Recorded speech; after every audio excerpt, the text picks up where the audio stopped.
അയോധ്യ രാമക്ഷേത്ര പ്രാൺ പ്രതിഷ്ഠയ്ക്ക് മുന്നോടിയായി ജനുവരി 30-ന് അയോധ്യ വിമാനത്താവളവും തുറക്കും.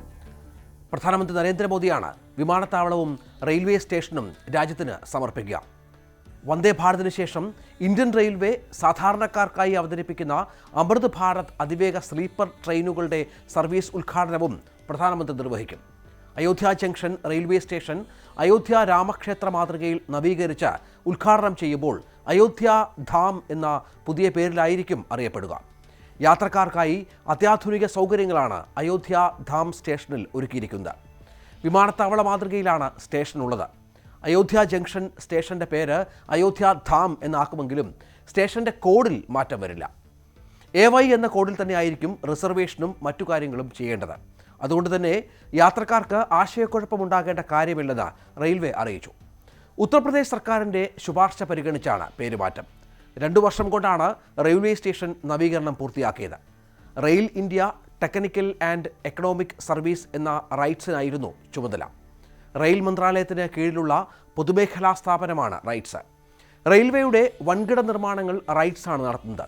രാജ്യത്ത് മറ്റു റെയിൽവേ സ്റ്റേഷനുകൾ സാധാരണമല്ലാത്ത അത്യാധുനിക സൗകര്യങ്ങളാണ് അയോധ്യാധാം സ്റ്റേഷനിൽ ഒരുക്കിയിരിക്കുന്നത്.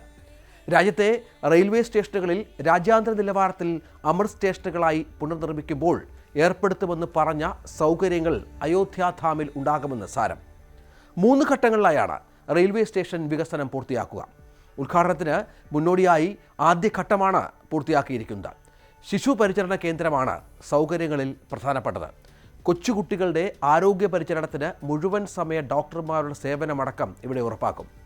യാത്രക്കാർക്ക് ആരോഗ്യ പ്രശ്നങ്ങളോ വീഴ്ച മൂലമുള്ള പരിക്കുകളോ ഉണ്ടായാൽ വൈദ്യസഹായം തേടാനുള്ള സിക്ക് റൂമാണ് മറ്റു സജ്ജീകരണം. Passenger facilities desk, tourist information centre എന്നിവ പൂർണ്ണ സമയവും പ്രവർത്തിക്കും. രാമക്ഷേത്രവുമായി ബന്ധപ്പെട്ട ആധ്യാത്മിക കാര്യങ്ങൾ, സമീപത്തുള്ള ടൂറിസ്റ്റ് കേന്ദ്രങ്ങൾ എന്നിവയുടെ വിശദാംശങ്ങൾ ഇവിടെ നിന്ന് ലഭിക്കും. 3 നിലകളിലായുള്ള സ്റ്റേഷന്റെ താഴത്തെ നിലയിലാണ് ഇവ രണ്ടും സജ്ജീകരിച്ചിരിക്കുന്നത്. അത്യാധുനിക ക്ലോക്ക് റൂം, കാത്തിരിപ്പ് കേന്ദ്രം, സ്റ്റെയർ കേസുകൾ, എസ്കലേറ്ററുകൾ, ലിഫ്റ്റുകൾ എന്നിവയും വിവിധ ഭാഗങ്ങളിൽ ഒരുക്കിയിട്ടുണ്ട്. എല്ലാ നിലകളിലും ഫയർ എക്സിറ്റുകളുമുണ്ട്. സ്റ്റേഷനിലെ ഗ്രൗണ്ട് ഫ്ലോറിൽ ഒരുക്കിയിരിക്കുന്ന വിശാലമായ കോൺകോഴ്സ് ഇന്ത്യയിലെ തന്നെ ഏറ്റവും വലുതായിരിക്കും. 3 ഘട്ടങ്ങളും പൂർത്തിയായി കഴിയുമ്പോൾ 7200 ചതുരശ്ര മീറ്റർ വിസ്താരമുള്ളതായിരിക്കും കോൺകോഴ്സ്. അയോധ്യയിലെത്തുന്നവർക്ക് ട്രെയിൻ ഇറങ്ങിയാൽ താമസ സൗകര്യത്തിനും പുറത്തു പോകേണ്ടി വരില്ല. 1-ാം നിലയിൽ വിവിധതരം ഡോർമെട്രികൾ ഒരുക്കിയിട്ടുണ്ട്. വിശ്രമമുറികളുമുണ്ട്. സ്ത്രീകൾക്ക് മാത്രമായി പ്രത്യേക ഡോർമെട്രികളുണ്ടാകും. AC മുറികളും സജ്ജീകരിച്ചിട്ടുണ്ട്. റെയിൽവേ ജീവനക്കാർക്കും പ്രത്യേകം സജ്ജീകരിച്ച വിശ്രമ താമസ സൗകര്യങ്ങൾ സ്റ്റേഷനിൽ തന്നെയാണ് സജ്ജീകരിച്ചിരിക്കുന്നത്. 1-ാം നിലയിൽ തന്നെ ഫുഡ് പ്ലാസയും വെയിറ്റിംഗ് ഹാളും ഉണ്ടായിരിക്കും. ശൗചാലയങ്ങളും ഇവിടെ തന്നെയാണ്.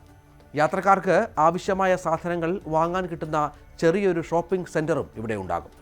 താമസ സംവിധാനങ്ങളിലും ശൗചാലയങ്ങളിലും ഭിന്നശേഷിക്കാർക്കുള്ള സൗകര്യങ്ങളും ഉറപ്പാക്കിയിട്ടുണ്ട്. രാമക്ഷേത്ര മാതൃകയിൽ തന്നെയാണ് റെയിൽവേ അയോധ്യയിലെ റെയിൽവേ സ്റ്റേഷനും വിമാനത്താവളവും. ക്ഷേത്രത്തിനായി ശിലകളെത്തിച്ച രാജസ്ഥാനിലെ ഭരത്പൂരിലുള്ള ബാൻസി പഹർപൂരിൽ നിന്നുള്ള ശിലകളാണ് സ്റ്റേഷൻ്റെയും വിമാനത്താവളത്തിൻ്റെയും നിർമ്മാണത്തിലും ഉപയോഗിച്ചത്. ഇന്ത്യയിലെ ഒട്ടുമിക്ക നഗരങ്ങളിൽ നിന്നും അയോധ്യാധാമിലേക്ക് നേരിട്ട് സർവീസ് ഉണ്ടാകും. പ്രാൺ പ്രതിഷ്ഠാ ചടങ്ങിന് എത്തുന്നവർക്കായി 1000 സർവീസുകൾ നടത്തും. ഡൽഹി ആനന്ദ് വിഹാറിൽ നിന്ന് പ്രത്യേക വന്ദേ ഭാരത് സർവീസുകളും നടത്തും. 100 ദിവസം ഈ സർവീസുകൾ തുടരും. മിക്ക സർവീസുകളും അതിനുശേഷവും ഉണ്ടാകുമെന്നാണ് റെയിൽവേയിൽ നിന്ന് ലഭിക്കുന്ന സൂചന. മുംബൈ, ചെന്നൈ, ബംഗളൂരു, പൂനെ, കൊൽക്കത്ത, നാഗ്പൂർ, ലക്നൗ, ജമ്മു എന്നിവിടങ്ങളിൽ നിന്നായിരിക്കും ഭൂരിഭാഗം സർവീസുകളും. സംഘമായെത്തുന്ന വിശ്വാസികൾക്കായി ചാർട്ടർ ചെയ്ത ട്രെയിനുകളും റെയിൽവേ അനുവദിക്കും. വന്ദേ ഭാരത് എക്സ്പ്രസ്സുകൾ അയോധ്യയിലേക്ക് കൂടുതൽ ഓടിക്കാനാണ് റെയിൽവേ പദ്ധതിയിട്ടിരിക്കുന്നത്.